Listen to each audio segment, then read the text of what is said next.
Good morning, everyone.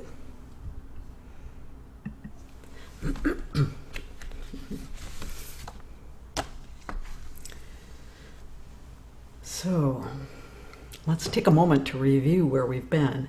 And I just wanted to say before we begin, I hope everyone has received the schedule for tomorrow, which is a little bit different. It's our short one-day sitting. And if you have not, please put your email address in the chat window and I'll make sure that you get a copy of it. So, let's just take a moment to review where we've been. The Four Noble Truths and the Four Brahma Viharas that have formed the teaching of our practice period and our intensive. We've been investigating the four truths realized by the noble ones, the ones who are fully enlightened. We recall that dukkha simply means painful or stressful. It's not totalizing. Birth is also joyful, exciting, thrilling, and so on, as well as being painful and stressful. So the first noble truth of dukkha, birth is dukkha, death is dukkha, old age is dukkha, sickness is dukkha, having to be with what we do not love is dukkha, having to be apart from what we do love is dukkha, not getting what we want is dukkha. The second noble truth of the causes and conditions for dukkha, including ignorance and the craving for sense desires, for existence and for non-existence. The third noble truth is the cessation of suffering, the remainderless extinction of it, through letting go of craving and compulsion. This letting go brings liberation and wonder. The fourth noble truth of the way leading to cessation, the eightfold practices of right view, right intention, right speech, right action, right livelihood, right effort, right mindfulness, and right concentration. So these 8 factors unfold along the path and also enfold each other. Each one contains all of the others. As you will also recall, we connected each of the Four Noble Truths with a particular Brahma Vihara, or divine abode: metta, kindness or benevolence; karuna, compassion; mudita, sympathetic joy; and upekkha, equanimity. But we did not talk much about that last Brahma Vihara, equanimity, yesterday, because I wanted to save it for today, so that we could have plenty of time to discuss this Brahma Vihara, often the most misunderstood.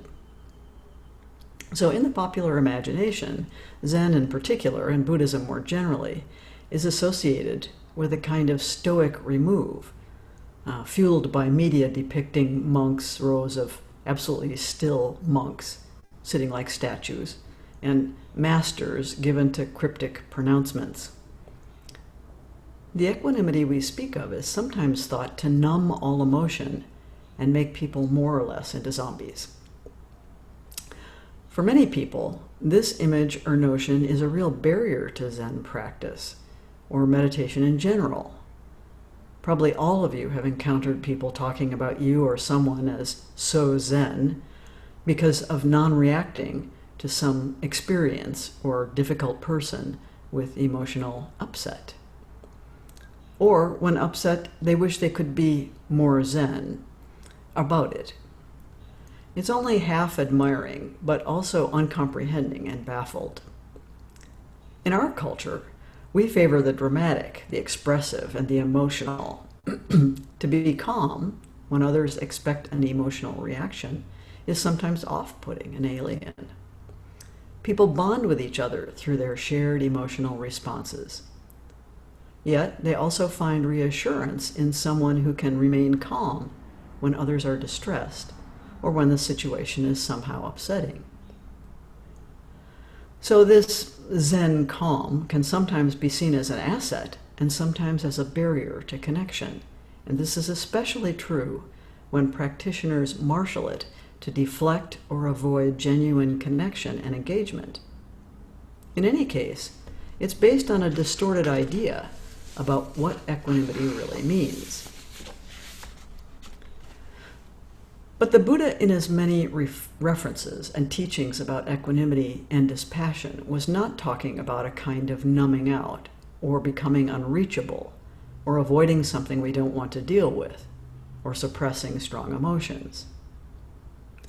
The quality of equanimity the Buddha spoke of is an alive, engaged, and warmly connected ease and readiness.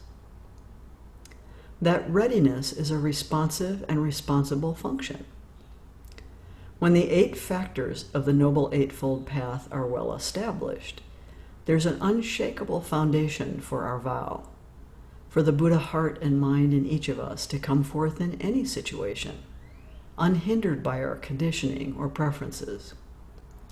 It is not attached to some view of ourself, not striving to prove anything or to be special in any way. Gil Fronsdale refers to this quality as equipoise, which neatly conveys a sense of balance and ease. Think of the tightrope walker, who's perfectly balanced on the wire while performing astonishing acrobatic movements. That balance is not dependent on maintaining a particular position or a rigid posture. It is dynamic and continuously changing, yet somehow still at its center. I think of the famous story in Zen of the young village girl who became pregnant and gave birth to a baby boy. Her parents were enraged and demanded to know the name of the baby's father. Frightened, she named the master of the local Zen temple, Hakuin.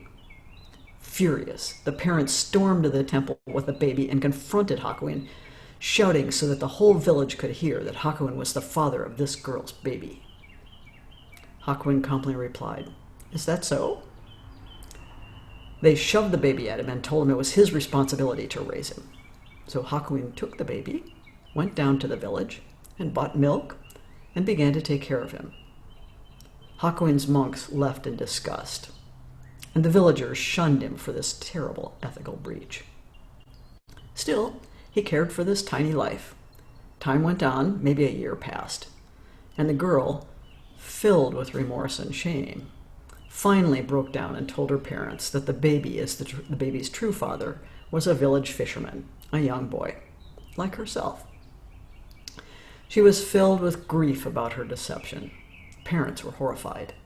They raced back to the temple and demanded the return of the baby, saying that Hakuin was not the father of the baby after all.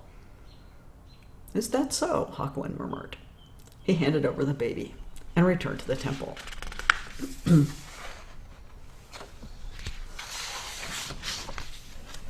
Do we have that capacity when unjustly accused? I often wonder, because in our least interactions it seems to me that we are constantly justifying, explaining, defending, or protesting in defense of ourselves.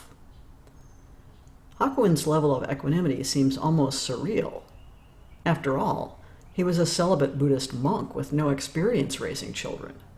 You can only imagine he must have immediately set about learning what a baby needs, providing diapers, blankets, playthings. He must have spent hours just observing and responding to the little guy, paying close attention and learning how to attune with him.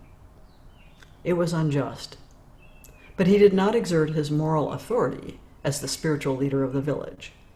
He didn't proclaim his innocence or try to shift blame onto the girl or anyone else. Chances are good that he already knew who the real father was right at the beginning. In a small village, it's impossible to hide a crush, as I well know. Why didn't he point the finger? Is that so? A bemused question, an open mind, a steadiness in knowing who he really is, and an abiding wisdom and compassion for everyone in the situation.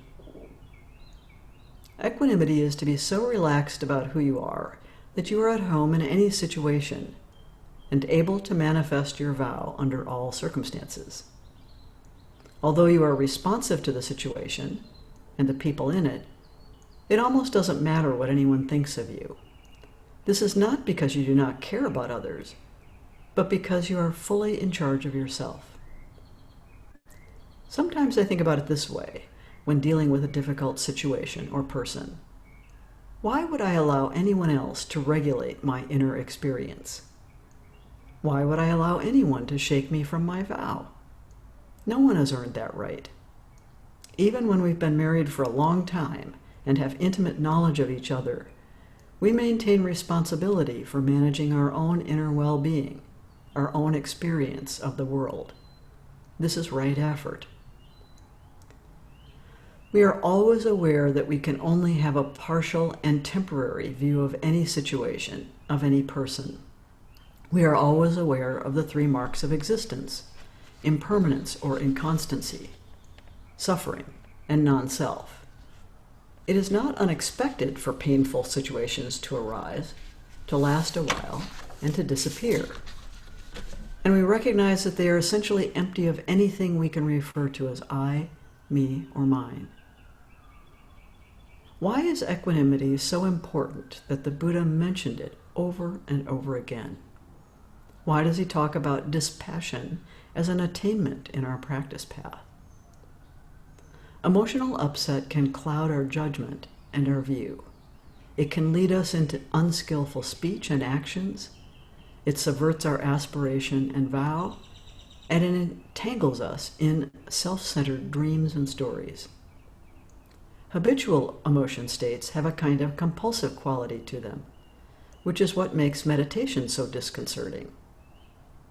As we begin to be aware of how we are being jerked around by our conditioning, we are still subject to its addictive qualities, our sense of grievance, our anxiety, our fears, our depressions, our rages, our sadness, and our victimhood.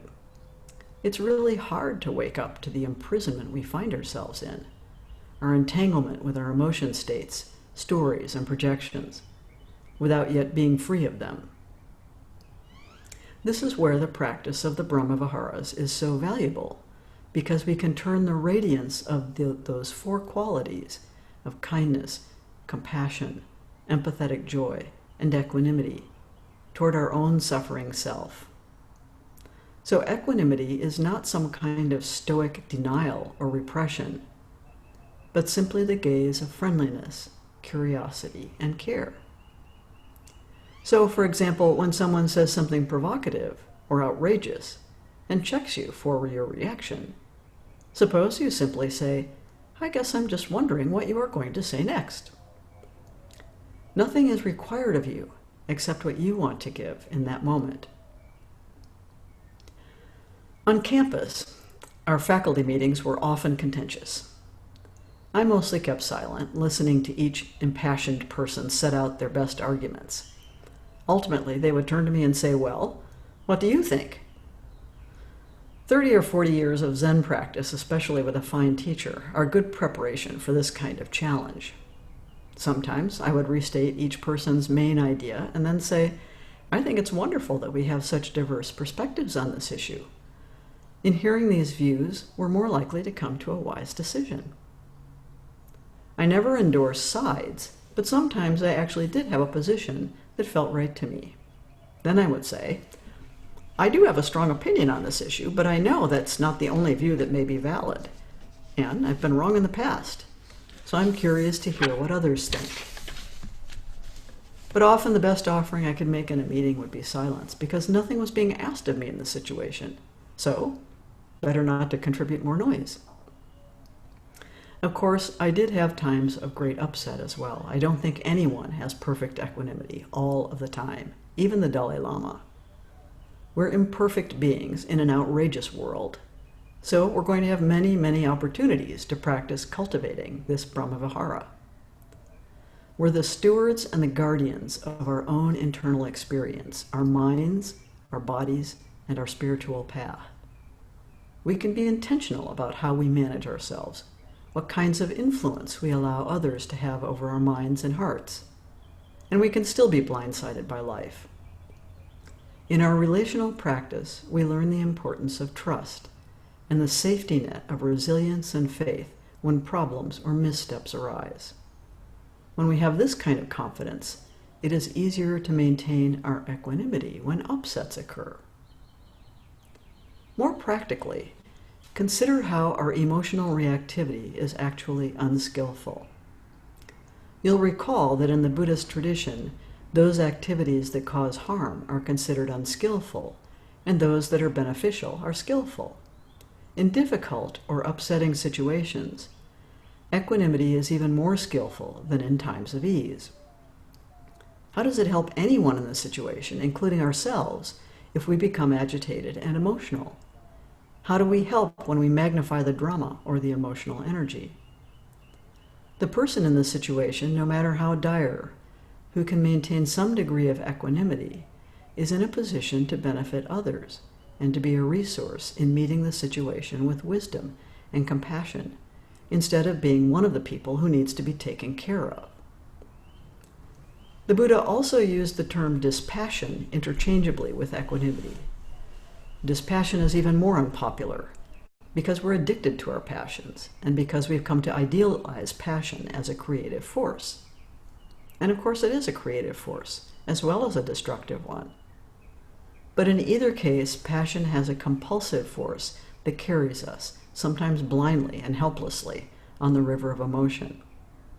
It can be thrilling, but it is not free. I don't think Buddha would disapprove the kind of passion that serves us on the spiritual path, but even there we can become caught in craving, and this, of course, is conducive to suffering. Is it possible to deeply love someone dispassionately? Yes, of course. And in many ways, this is truly mature love, because it's free of clinging and egoic identification. It is the love between equals. Dispassion frees us to meet each other most intimately. Equanimity requires courage. It is not fearless because it knows fear, but it cannot be unseated by it. It is not blind or numb to the situation, but rather attentive and attuned to everyone and everything in it, and alert to possibilities in it as well. This quality is free of notions of self, how I should act, what people think of me in the situation, what I want to have happen, how I can get what I want. The practice of equanimity cannot be engaged abstractly by thinking about it or trying to somehow be it. It's not a self-improvement goal. To train in this Brahma Vihara is to engage the entire Eightfold Path, day after day, week after week, breath after breath. This pandemic is an excellent training ground, as the news cycle continues to assault us with the ups and downs of everything from buying flour to the making of masks to the terrible death toll that is steadily rising. Every upset, every emotional reaction, every person you speak to who is agitated and depressed or outraged is part of our Bodhisattva training program in equanimity. We couldn't ask for a more challenging course to train and test us. Every small worry, every global dread, every obstacle that is thrown in our path is training. We practice so that we can meet our lives wholeheartedly, regardless of the circumstances, so that we can align with our vow and express our deepest aspiration, no matter what. Every time you meet someone's worry with calm and reassurance, the global level of anxiety goes down a tiny bit. Every time you refuse to collude with the news media in its focus on spectacle, every time you settle your own mind, relieve your own upset, you increase the global level of equanimity. So now I'd like to say just a little bit about the relationship between emotions and equanimity, because I think there's the potential for misunderstanding there. We may idealize equanimity and treat it as a goal, and we may view our own emotional ups and downs, or those of another, as somehow lacking equanimity.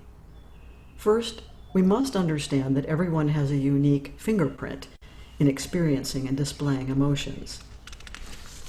For some people, emotions are always close to the surface, and often they are also sensitive to the emotions of others.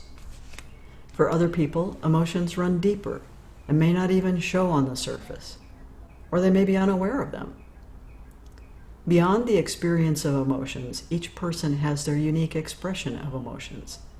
Often these patterns of experience and expression are shaped by our early childhood experiences and family dynamics.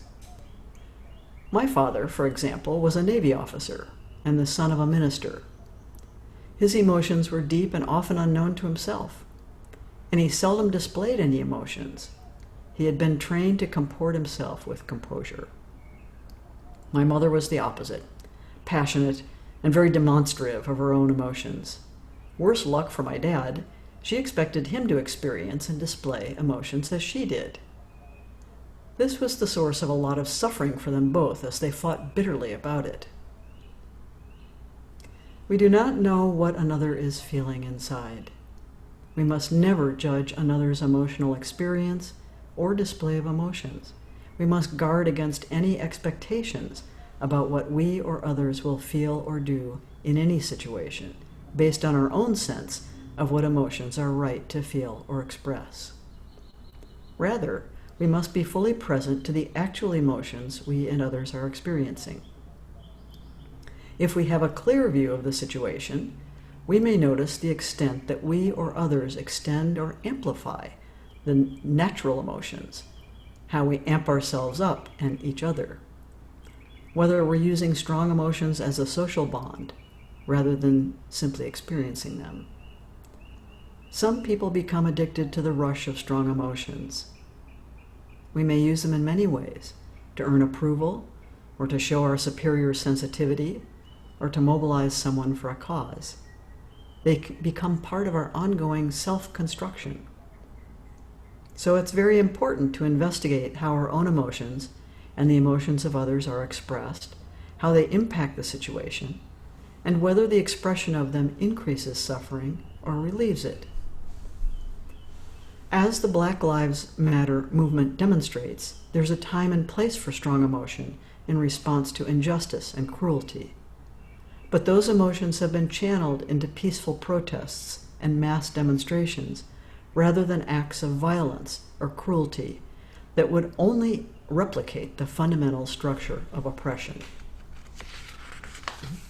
So, equanimity is not about becoming a being who does not have emotions, or even one who does not display emotions.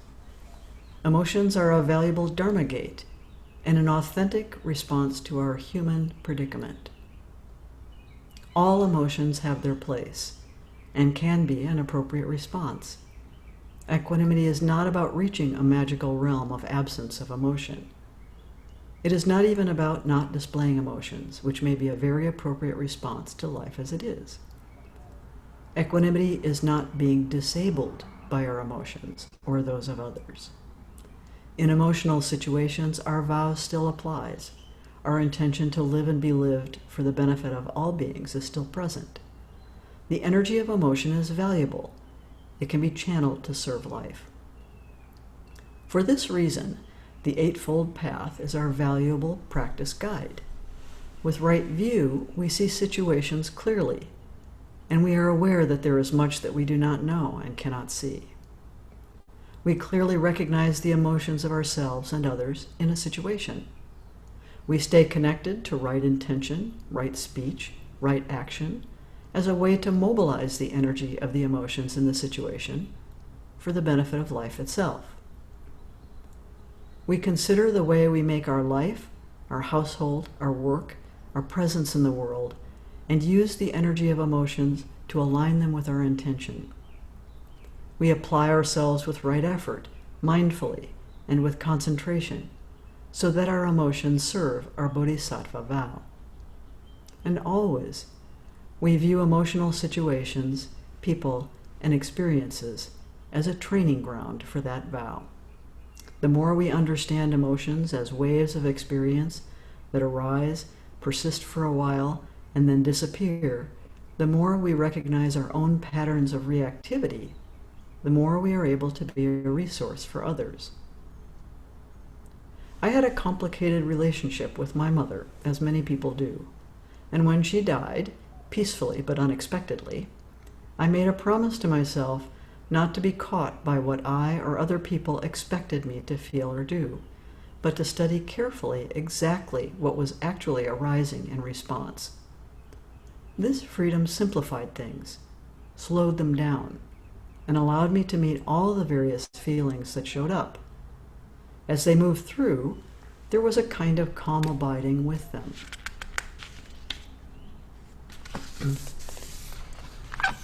I think if I had been subject to my own expectations and those of others, some of those subtler emotions would have simply been submerged. Some of the unwanted ones would have been repressed, and some of the surprising ones would not have appeared at all. Worse yet, I would no doubt have performed those expected emotions, which tend to be simplistic and two-dimensional, and at the same time I would have felt a bit guilty for not feeling them as I should have, or not displaying them. I would have felt shame or embarrassment. In this way of allowing a spacious field for everything to move freely, I felt and experienced a great deal of equanimity, curiosity, and care, both for myself and my mother. I was able to plan and conduct her memorial with a kind of ease, and to comfort her friends who were grieving the loss. Equanimity does not mean we will never experience distress in ourselves or in meeting others. It means that we have settled down with calm abiding in the four immeasurables: kindness, compassion, empathetic joy, and equanimity. We live in the boundless heart and mind of the Buddha. From that home, we serve and benefit all beings, regardless of the circumstances and all they carry. So let's practice wisely and with compassion together in this strange time we inhabit now. May we support and cherish all beings.